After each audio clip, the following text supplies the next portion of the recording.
Hi everyone, and this episode is just going to be an auction review. Just now, this Catawiki auction has ended. This was an initially very exciting watch. It appeared like a matte black dial. So, like I mentioned earlier, only 4 of these matte black dials have surfaced online. So, uh, on the face value, this was going to be the 5th of them, but obviously it's a bit of an irregular auction. If you look at the photos, the dial looks stained and it's really hard to assess the dial condition itself. And when you look at stains in these areas, it's unclear whether it's on the dial or on the crystal, but I suspect both are stained.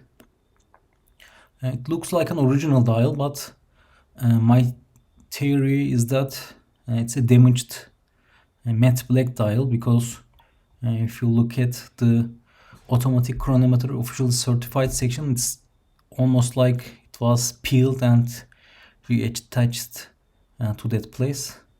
Catawiki lately is a very toxic place to sell or buy watches. I attempted to sell a very rare ladies CKs recently, and their expert has very rude replies to submissions. So I suspect for this reason, lately we don't see any actually rare or flawless watches, and instead see watches like this that are questionable. So I ultimately decided not to risk it. One interesting thing is that the seller can take really incredible macro pictures, but if you look at the dials, it's always blurry and from a distance, so it's another suspect thing as well. And now here is where it gets interesting.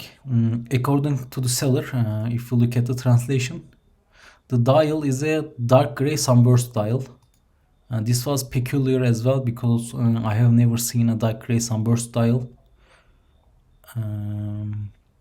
I wondered whether this is actually a gloss dial, so maybe instead of like shiny, the seller said sunburst. And I was actually thinking of bidding like closer to €1,000 for this, but I also see that the highest bid and the seller was in the same country as well. So either it's shill bidding, or someone from the same country is trying to buy this watch. And if it's shill bidding, I didn't want to bid, and if it's actually someone from the same country trying to buy this watch, I think the respectful thing to do is to let him or her just buy it. So ultimately I just decided to pass on it, but I'm very curious about what this watch actually was. But if you remember from earlier episode, I got my rose gold matte black dial from Catawiki as well, so I also didn't want to repeat my mistakes, because in life I believe you should do every mistake just once. So if I bid on this watch without actually knowing the exact condition, I would just be repeating my mistake. Anyway, this is it for this episode. I plan to do more auction reviews like this one, and maybe if I'm not going to bid on a specific auction, if I have perfect examples already, and maybe even before auction ends. But probably since I'm still collecting and buying watches, probably going to do post reviews like this. Thank you for listening and have a good day.